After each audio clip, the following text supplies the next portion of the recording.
You remember this door. You came home to it every day at 3:30. You had a key on a lanyard around your neck. You let yourself in, made your own snack, solved your own problems. Nobody checked on you because there was nobody to check. The hallway had that stale apartment smell, dust and old carpet, and somebody's dinner starting 2 doors down. Your backpack hit the floor. The TV clicked on. The fridge hummed like it knew more than you did. You were 8, maybe 9, standing in a house that technically belonged to your family, trying not to feel like a guest. And now you wonder why you panic when your own kid says, "I'm fine, you can go." You have been trying to answer the same question for 15 years, even if you never said it out loud. How do you raise children in a full house when you were raised in an empty one? You came home to it every day at 3:30. Not tragic empty, just nobody. They're empty. The kind where you knew which cabinet had the crackers, which burner on the stove was weird, which neighbor not to bother. You learned independence before you learned multiplication. Now your child leaves one sock in the hallway, and you're suddenly building a whole emotional safety plan in your head. Are you protecting them? Or are you protecting that kid you used to be?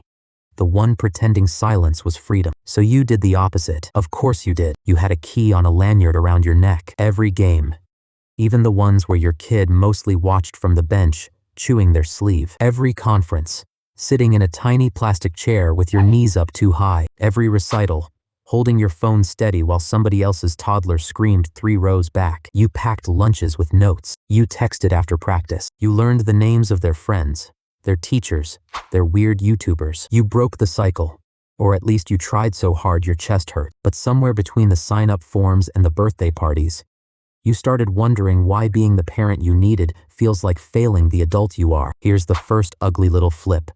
Breaking the cycle is exhausting in ways you were not prepared for, because you are not just parenting your children, you are reparenting yourself at the same time. You let yourself in, made your own snack, solved your own problems. Every apology you force through clenched teeth. Every time your child cries and you sit on the edge of the bed instead of saying, "You're fine." Part of you is loving them. Part of you is staring across the years at yourself in corduroys, watching afternoon cartoons alone, wishing someone would ask how the spelling test went. So when your child needs you, you come running. And when they don't need you, you don't know where to put your hands. The American Psychological Association 2023. Stress in America 2023.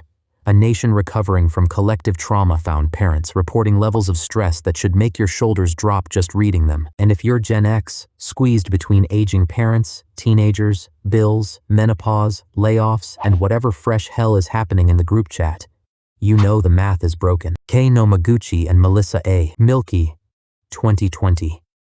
Journal of Marriage and Family, wrote about how parenting pressure has intensified, especially around time, emotion, and constant involvement. Nobody checked on you because there was nobody to check. That's the part that stings. You're carrying your love, your fear, and the unpaid emotional debt from a childhood. Nobody called neglect because you had a microwave. There's a name for this thing you're doing, even if the name sounds too clean for how messy it feels. Reparative parenting. You give your child what you were denied. You listen because you remember being interrupted. You apologize because you remember adults acting like apologies were for the weak. You ask, "Do you want advice or do you want me to just hear you?"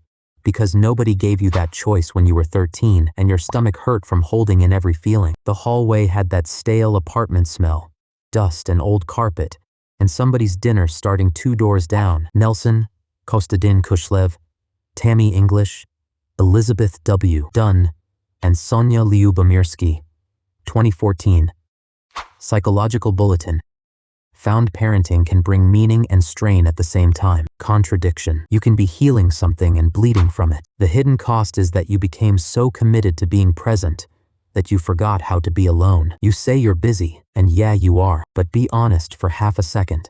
The kind of honest that feels rude. You schedule every empty moment because silence still feels dangerous. A quiet house does not feel peaceful to your nervous system. It feels like 1984. Your backpack hit the floor, so you fill the silence with podcasts, errands, volunteering, laundry, scrolling, one more Target run, and your child learns that rest must be earned by collapse. Here's the second flip, and it's gonna feel a little unfair.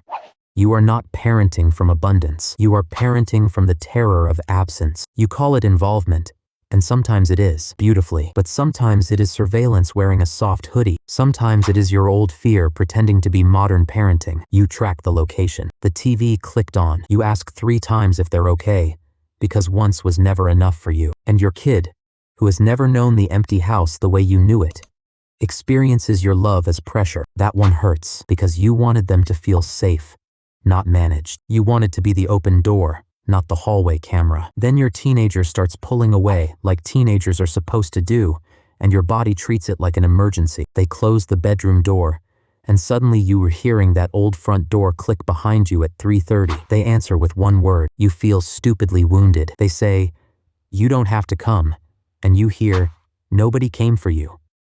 So you hover in the kitchen, pretending to wipe the counter, hoping they'll wander in and tell you everything. They don't. They grab water, avoid eye contact, and disappear. You tell yourself you're giving them space, but your jaw is tight and your heart is 8 years old again, waiting for a car in the driveway. And then there's the technology trap, which would be funny if it didn't make you feel like a hypocrite in your own kitchen. You tell your child to put down the iPad while you answer one last email at dinner. You say screens are ruining attention.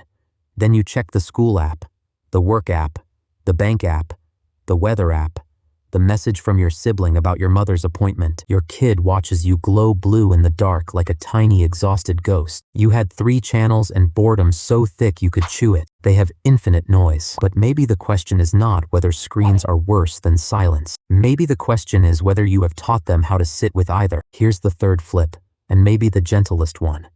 The door, the one you opened alone in 1984. Your child will never open it alone. That is not a small thing. That is everything. You did that. You made a childhood where someone notices the backpack drop, the mood shift, the fake nothing at the end of the day. You made a house where feelings get named instead of swallowed whole. It won't be perfect. Your kid will still have complaints. Of course they will. You had MTV and powdered iced tea, and nobody asking where you were. They have therapy language and location sharing, and too many adults asking how they feel. Every generation gets its own bruise. Yours does not have to become theirs. So maybe the work now is not more presence. Maybe the work is less performance. You can stop proving you are not your parents every single afternoon. You can sit in the quiet without turning it into abandonment. You can let your child be bored, annoyed, private, separate, and still deeply loved. That difference matters. Presence is a hand on the shoulder. Performance is standing there until your arm goes numb and calling it devotion. Your kid does not need you to erase every silence. Your kid needs to know silence can hold love too. The door you feared became the door you changed. You do not have to be everywhere to be safe. You only have to be someone they can come home to.